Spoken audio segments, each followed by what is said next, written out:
एक दिन भगत के दरवाजे पर एक आवाज आ रही है। दरवाजे पर भगत ने कहा कौन?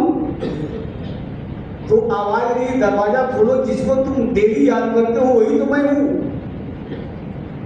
दरवाजा खुला, सामने एक बहुत ही सुंदर शरीर का नौजवान सज्जन खड़े। पूछा गया कौन? कहा जिसके नाम का वो आप बराबर याद करते हो ना, जिसकी भक्ति करते हो ना, वही तो मैं हूं। और तुम्हारी भक्ति पर प्रसन्न होकर आज से हम तुम्हारे साथ रहने आए हैं।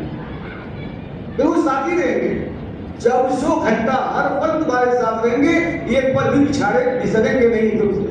लेकिन शर्त सिर्फ ये होगी, तुम मुझे देखोगे, हम तुझे देखेंगे, संसार का कोई प्राणी देख नहीं सकता। अब तो भाई बात आ गई यहाँ तक।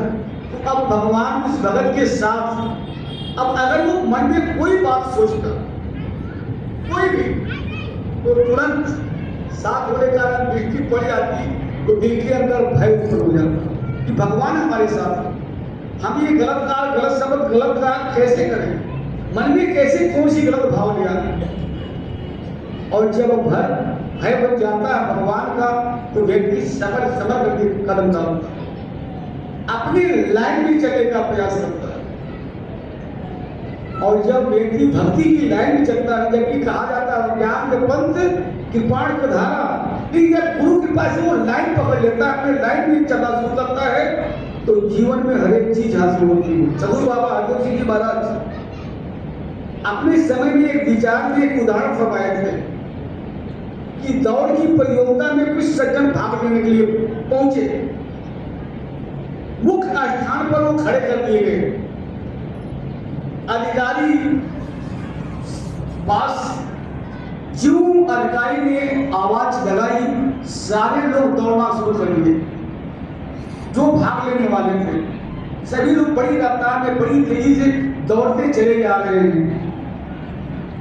और जब वो अपने मुख्य स्थान पर पहुंचे और अंक देने का उसका परिणाम जब घोषित हुआ, तो अधिकारी जो अंक दे रहे हैं, जैसा आप गौर करेंगे आप, तो जो दूसरे स्थान पर पहुंचा था उसे फर्स्ट घोषित किया गया, जो तीसरे स्थान पर पहुंचा था उसे सेकेंड, जो चौथे पर पहुंचा था उसे थर्ड, तीसरा नंबर। लेकिन जो सबसे पहले पहुंचा था उसका नाम ही नहीं है, कोई स्थान नहीं मिला। एक सज्जन से नहीं रहा गया, चला गया अधिकारी के पास, कहा सर हमने देखा, हमारे लोग देखे हैं, आप भी देखे होंगे कि अमुक व्यक्ति बड़ी तेजी से दौड़ते हुए और सबसे आगे निकलकर सबसे पहले पहुंचा हुआ था। आपको तुझे पहला स्थान देना चाहिए था, आपने उसका नाम ही नहीं दिया। दूसरे को फर्स्ट, तीसरे को सेकंड, चौथे को थर्ड पोजीशन दिया, उसको तो अंक ही नहीं दिया आपने। अधिकारी ने जो कहा, जो उत्तर मिला,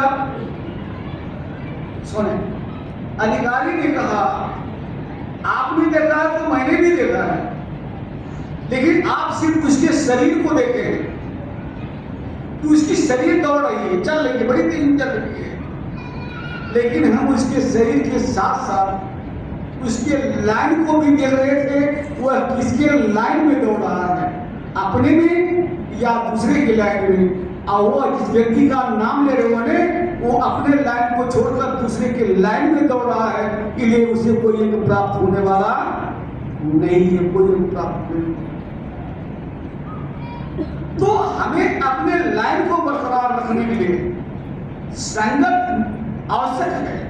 संगत में बैठकर संतों महात्माओं से जो वासी वचन आ रहे हैं उसे सुनना आवश्यक है, सुन करके मंथन करना आवश्यक है। दास साहब को चर्चा करना चाह रहा था कि सदगुरु बाबा